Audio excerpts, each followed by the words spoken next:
Voilà, donc j'espère que Bek on est machine là. Munis de leurs appareils, c'est l'heure des dernières consignes avant le déploiement sur le terrain. Agent d'une start-up, Aliou et ses collègues passent de boutique en boutique pour recenser les contribuables pour le compte de la municipalité.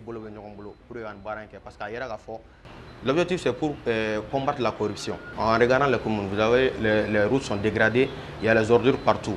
Donc maintenant les contribuables se plaignent en disant qu'eux ils paient leurs taxes, mais on ne répare pas les routes, on ne ramasse pas les ordures.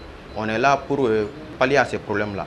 S'ils payent leurs taxes via le canal électronique, l'argent sera là où il doit être et on pourra travailler avec ça.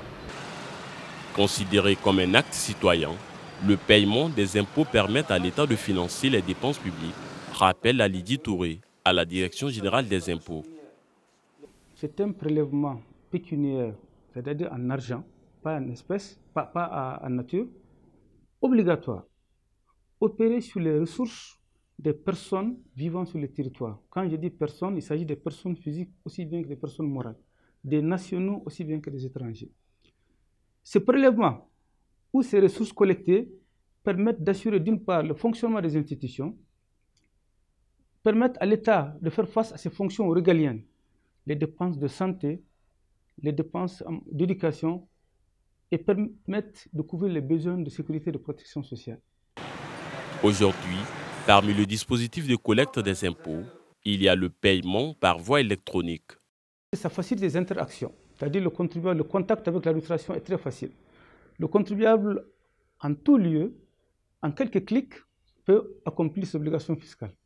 Très important. Il peut être en déplacement, il peut être dans son bureau à la maison, utiliser son smartphone pour faire les déclarations.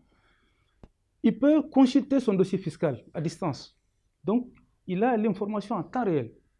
Avec l'utilisation des outils numériques, on est obligé de respecter les normes de service, les standards.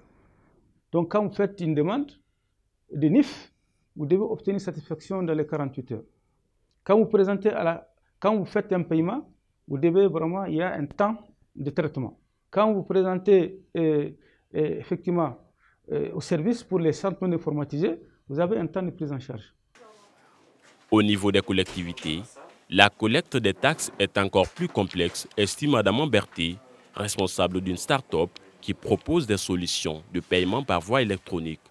Je me suis spécialisé dans la collecte des taxes, mais je me suis spécialisé uniquement dans le domaine des collectivités. C'est eux qui ont d'énormes difficultés pour recouvrir leurs taxes. Ici, ça, ce sont nos agents, le paiement immobile, nos agents. Les plus grandes difficultés des collectivités, c'était que quand tu dois 3 000, quand tu donnes 500 francs, le gars le met dans sa poche. Il n'y a pas de trace de 500 francs. Donc, ça ferait des années, on ne paiera pas, mais les gens ont empoché beaucoup de 500 francs, 1000 francs, mais sans que ça soit vraiment enregistré. Mais aujourd'hui, je vais démontrer quand le monsieur va payer 100 francs ou 500 francs, ça va être déduit de ce qu'il doit faire. Sur le terrain, certains l'ont compris. Ibrahim Nyangadou. Pour Nyangadou, il revient à chaque partie de bien accomplir son devoir. Parce qu'il faut nous qu'on a un peu de dodi ou tana ayeti, mais est-ce que vous n'avez pas la n'jugola? Non, autre mais n'est de la coquette. Mais ni agouga va faire barakanya. Un peu de joli mara, il faut jamana kajo. Femme befana katli.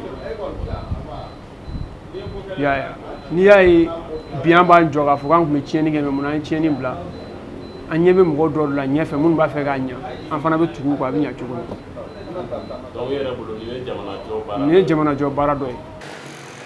Au Mali, les défis liés aux recettes fiscales passent entre autres par la lutte contre la fraude, la transparence, la simplification des procédures administratives, la création d'un environnement propice au civisme fiscal.